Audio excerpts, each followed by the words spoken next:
I mean, think about it.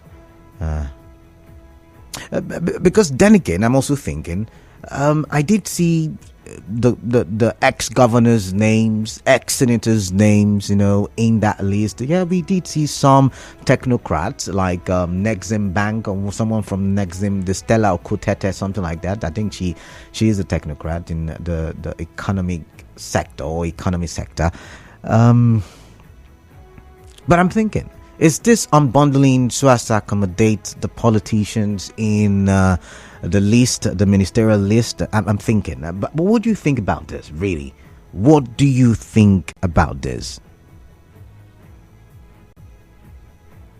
All right, I'm going to go to the news portal and play you a soundbite of Femi Gbajabiamila, explaining why the portfolios were not attached and why they may be the unbundling of certain ministries. So you just give me a minute or two while I look for that soundbite, so you can take a listen for yourself in case you missed the news earlier.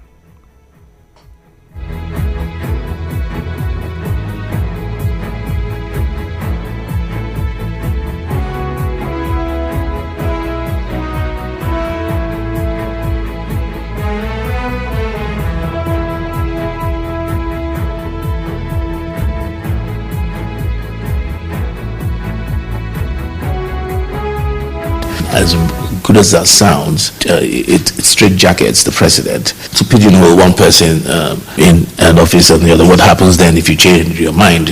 If you change your mind, you then bring the person back for screening again, because the president is at liberty to change your mind. For instance, if a lot of these things have their merits and demerits, advantages and disadvantages. I like the idea of attaching portfolios because it makes for necessary the Senate to know exactly what you're asking and what you're looking for. But for now, it's been thought wise that we stick to the tradition of sending the names. The remainder names, not sure how many, probably about 12, maybe 13, will be forwarded to the Senate in the coming days. All the nominees themselves are concerned, and like I said, Mr. President took his time to sift through those names. He dissected those names with a fine-tooth comb. It's a good mix of both people with political acumen and technocrats, as they say. So it's a good balance needed to move the country forward. All right, so what do you think about this? Do you think we need more ministries for more ministers? According to him, about 12, 13 more ministers will be appointed by the president. Do we need more ministries? Do we need an unbundling of ministries? What is your take on that as well? Remember, you can start dropping your comments and your contributions. Let's start with WhatsApp and on Facebook. On Facebook, we're live. Nigeria Info PH is the handle. On Twitter, we're active. Nigeria Info PH still is the handle there.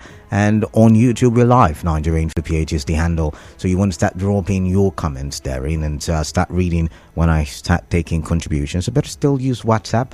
And the WhatsApp number is 0809 030 6416. What do you think about the unbundling? And yet again, do you think the former governor of River State, in person of Wike, should reject the ministerial nomination of President Tinubu, given that he had one time said, I think on several occasions, but I'm seeing just one video right now where he had said that he does not want to be a minister. So I would like you to take a listen while I play the sound from my phone.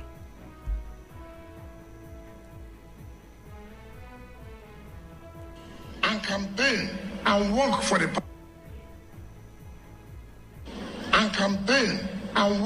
party. Stop this Abuja politics of carrying rumors to a candidate. Only one person can be a minister from a state. I will not be a minister. I will not.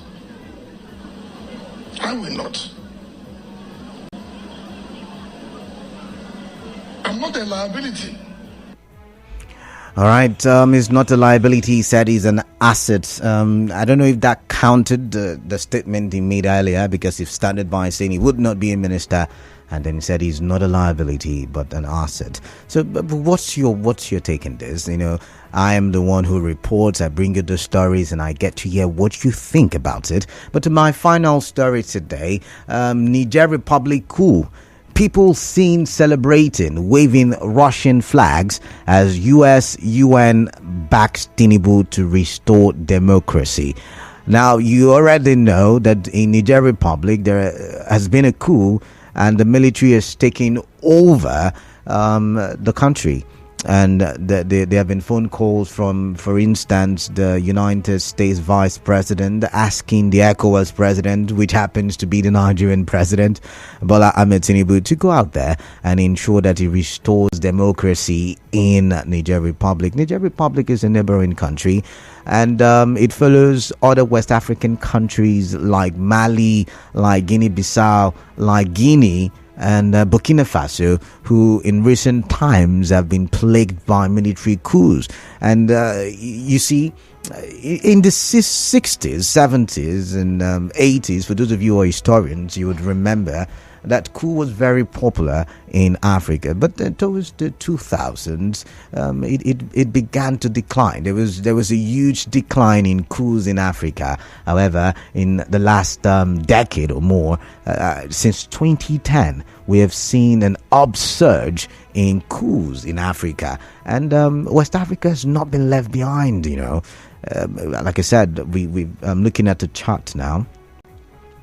I did take a picture of it. It's in my gallery. I'm looking at the chart now, and since 2010, or from 2010 to 2019, we've had about 36 coups in Africa. 36.